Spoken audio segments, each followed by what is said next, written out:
सैकड़ों की भीड़ में भी कोई पीछे से हमें आवाज देते हैं। अगर वो हमारे अपनों की आवाज है, जिन्हें हम पहचानते हैं, जिन्हें हम जानते हैं, जिनके साथ हमने थोड़ा वक्त बिताया है, तो भले ही कितने भी शोर शराबा क्यों ना हो, कितने भी आवाजों के बीच में से भी क्यों ना हो, आवाज उन सबको पार करते हुए हमारे कानों में आकर गूंजने लगती है। और जैसी वो ध्वनि हमारे कान में पहुंच जाती है, हमारे इससे पहले की याददाश्त मस्ती से मिल जाती है। और वो ध्वनि, वो पुकार, वो शब्द हमें एहसास दिलाती है और समझाती है कि कोई हमारे अपने हमें पुकार रहे हैं। भले हो सकता है कभी आवाजें बदल कर भी बातें क्यों ना करें, परंतु अपनों की आवाज हम बिल्कुल पहचान जाते हैं। शायद हो सकता है थोड़े समय के लिए हमारी याददाश्त के ऊपर जोर डालना पड़े, थोड़े समय सोचना पड़े, लेकिन उसके बाद हम जान जाते हैं, पहचान जाते हैं कि वह हमारे अपनों की आवाज है, हमारे अपनों की पुकार है। हम पीछे मुड़ कर देखते हैं और उनसे मुलाकात करते हैं, उनसे बातें करते हैं। हमारे अध्ययन राजाओं के ग्रंथ में जिस तरह से चल रही है, हमने अब तक एलिया नबी को देखा है, कई दफा परमेश्वर ने उनसे बातें की है, लेकिन पिछले अध्ययन हमने इस प्रकार से गौर किया था, एलिया नबी परमेश्वर की आवाज को पहचानने की स्थिति में नहीं है, उनकी आवाज को जानने की स्थिति में नहीं है। इसलिए परमेश्वर ने कौवों के साथ में भोजन भेजने की जगह अपने दूत के हाथ आहार भेजते हैं और साथ ही साथ संदेशा भी भिजवाते हैं। परमेश्वर का दूत आकर गुफा में छुपा हुआ एलिया से बातें करने लगते हैं। उसके बाद परमेश्वर की आवाज एलिया के पास आती है और एलिया परमेश्वर की आवाज को तब पहचान जाता है और बाहर निकल आता है। लेकिन थोड़े समय के बाद परमेश्वर जब उससे मुलाकात करने के लिए आते हैं, तब एलिया परमेश्वर को ढूंढने, उन्हें देखने, उनसे मुलाकात करने के लिए गया है, क्योंकि परमेश्वर ने स्वयं कहा था, उठकर पर्वत के ऊपर आ जा, मैं वहां पर तेरे साथ मुलाकात करूंगा। परमेश्वर किस प्रकार से एलिया को दर्शन देते हैं, एलिया किस प्रकार से पहचान पाते हैं, किस रूप में परमेश्वर आते हैं, और एलिया कैसी अपेक्षाओं को रखते हुए परमेश्वर के इंतजार कर रहे हैं। हमारे अध्ययन को आगे बढ़ाने से पहले वो परमेश्वर का दर्शन हम भी पाने के लिए, उनकी आवाज़ हम भी सुनने के लिए, सैकड़ों की तादाद में क्यों ना हो, कितने भी शोर शराबे में क्यों ना हो, परमेश्वर की आवाज़ सीधे हमारे पास आने के लिए, भले परमेश्वर स्वर्ग में विराजमान होते हो, परंतु उनका दर्शन हमारी आंखों के सामने दिखाई पड़े। परमेश्वर की आवाज़ को सुनने के लिए, उनके दर्शन को पाने के लिए आइए हमसे मिलकर उनके सानिध्य में जाकर अपने आप को दीन और नम्र करेंगे, अपने आप को जांचेंगे, परखेंगे, हमारी सारी दुष्टता को, मलिनता को परमेश्वर हटाते हुए एक शुद्ध मन हमें प्रदान करने के लिए, क्योंकि वचन कहता है धन्य है वे जिनका हृदय शुद्ध है, क्योंकि वे परमेश्वर को देख पाएंगे। हम इसी वचन के आधार पर परमेश्वर को देखने के लिए, अपने मनों को सिद्ध करने हेतु, अपने जीवनों को सिद्ध करने हेतु आइए अपने आप को परमेश्वर के हाथों में समर्पण करेंगे, मिलकर छोटी सी दुआ करेंगे।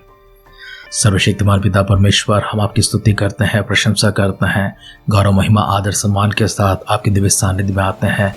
हम सबों को दिया हुआ सुंदर से समय के लिए, एक नए दिन के लिए प्रभु, इस जीवन दान के लिए आपको धन्यवाद करते हैं। हमारे सारे परिजन परमेश्वर आपकी दृष्टि में हैं, उनकी सारी तकलीफें, उनकी सारी कमजोरियां आप ही की नज़रों में हैं, उनकी सारी पुकार, उनकी सारी प्रार्थनाएं प्रभु जी आपके कानों में हैं। पिता दुआ करते हैं उन्हें सारी तकलीफों से, सारी मुसीबतों से स्वतंत्र कर दीजिए, हर प्रकार के बंधनों को तोड़ दीजिए, चाहे वो शारीरिक रूप से हो, मानसिक रूप से हो, पारिवारिक हो, सामाजिक हो, आर्थिक हो या फिर आध्यात्मिक क्यों ना हो, सारे बंधनों को तोड़कर उन्हें स्वतंत्र करने के लिए प्रार्थना करते हैं। पवित्र आत्मा का अभिषेक भी हम पर लेते रहिए, हमसे बातें करते रहिए, सारी महिमा आदर सम्मान आप प्राप्त कीजिए। हमारी प्रार्थना को सुनकर परमेश्वर देवोत्तरों के लिए आपको धन्यवाद करते हुए हमारे उद्धारकर्ता हमारे प्रभु यीशु मसीह के नाम से इस प्रार्थना को मांगते हैं, सुनर कबूल कर पिता। आमेन, आमेन, आमेन। आध्यात्मिक जीवन की दैनिक खुराक सुन रहे हमारे सारे प्रिय श्रोताओं को, परमेश्वर के प्रिय भक्तगणों को प्रभु यीशु मसीह के नाम में प्यार भरा जय मसीह की सुप्रभातम और शुभोदय कहते हुए हम सबका मनपसंद ध्यान केंद्र आध्यात्मिक जीवन की दैनिक खुराक में और इस नए दिन में आप सबका स्वागत करते हैं। हमारी अध्ययन राजाओं का पहला ग्रंथ 19वां अध्याय में चल रही है। हमारे पिछले ध्यान में पहला वचन से लेकर 11वां वचन का पहला भाग तक हमने पढ़ा है। हमारे ध्यान को वहीं से आगे बढ़ाते हैं।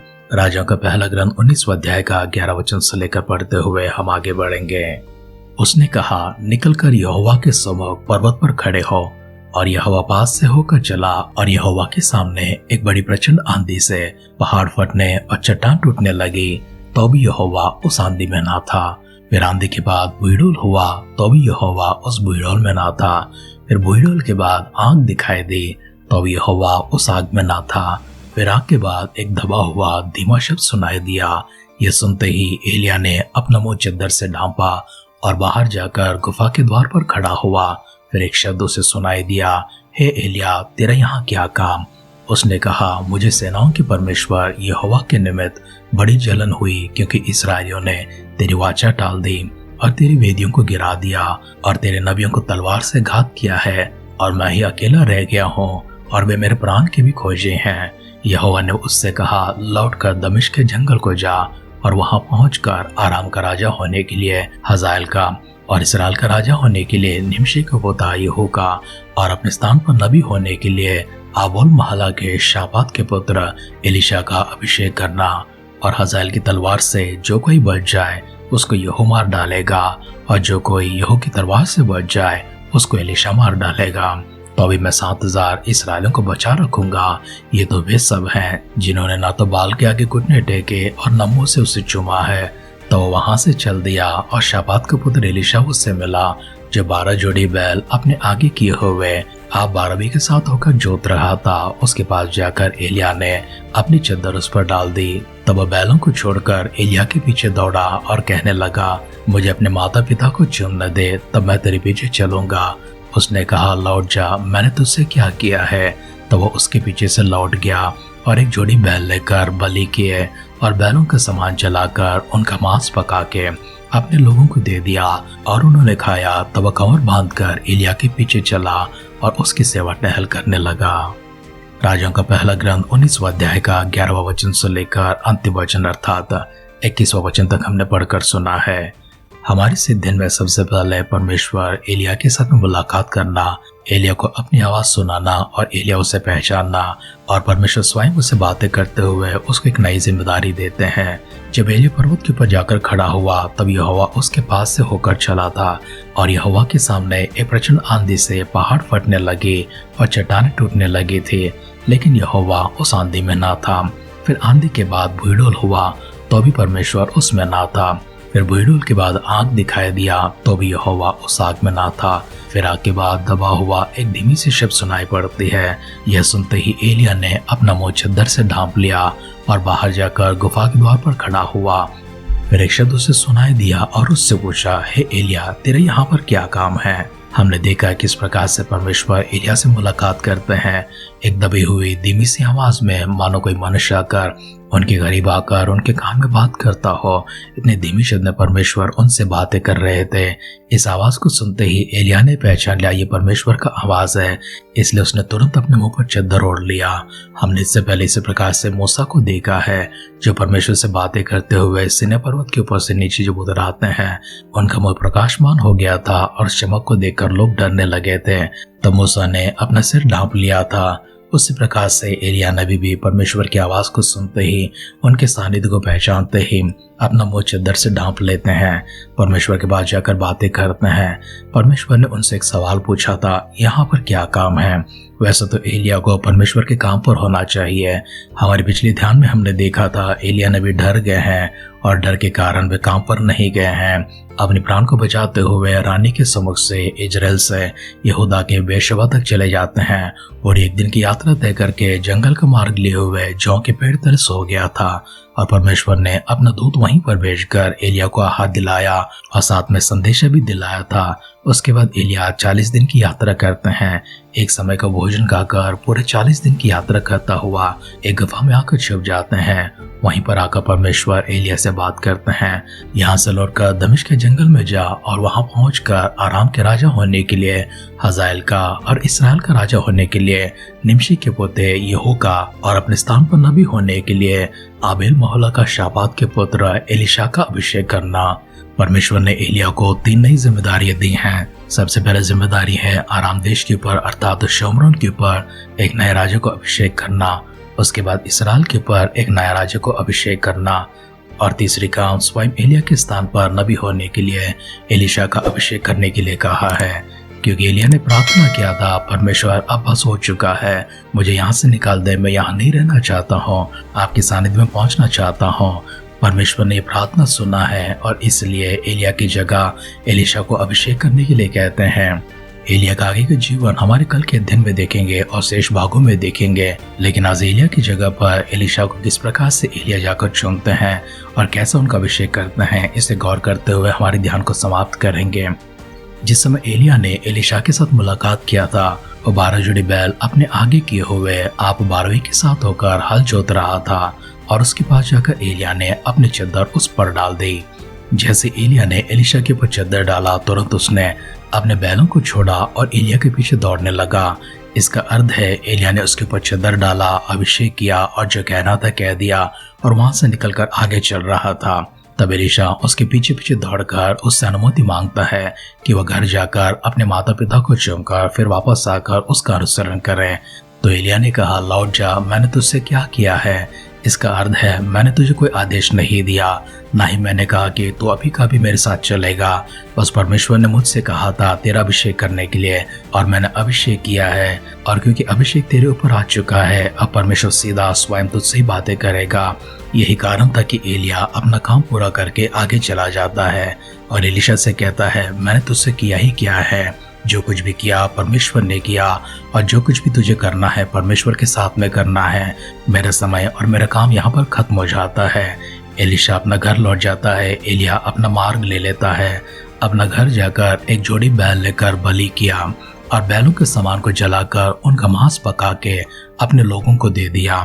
एक जोड़ी बैल लिया, अर्थात जिस जोड़ी को लेकर वो हल जोत रहा था उसी जोड़ा को लिया है और उसकी जो सामग्री है, जो सामान है, उन सारे सामानों को जला दिया और मांस को अपने लोगों को खिला दिया। सामान को जलाने का संकेत ये होता है, यहाँ से मैं दूसरे काम पर जा रहा हूँ और इस काम पर मैं लौट कर नहीं आऊंगा। मेरे परमेश्वर ने मुझे एक नई काम दी है, नई जिम्मेदारी दी है, और वो काम है परमेश्वर का नबी होकर उनके लिए सेवा करना। वास्तव में देखा जाए एलीशा कोई गरीब इंसान नहीं था, वो बहुत ही अमीर इंसान था। उसके माता पिता बहुत ही रईस थे। 12 जोड़े बैल अर्थात 24 बैलों के साथ में खेत में हल जोतने लगा है। खेत भी उनका है, बैल भी उन्हीं के हैं।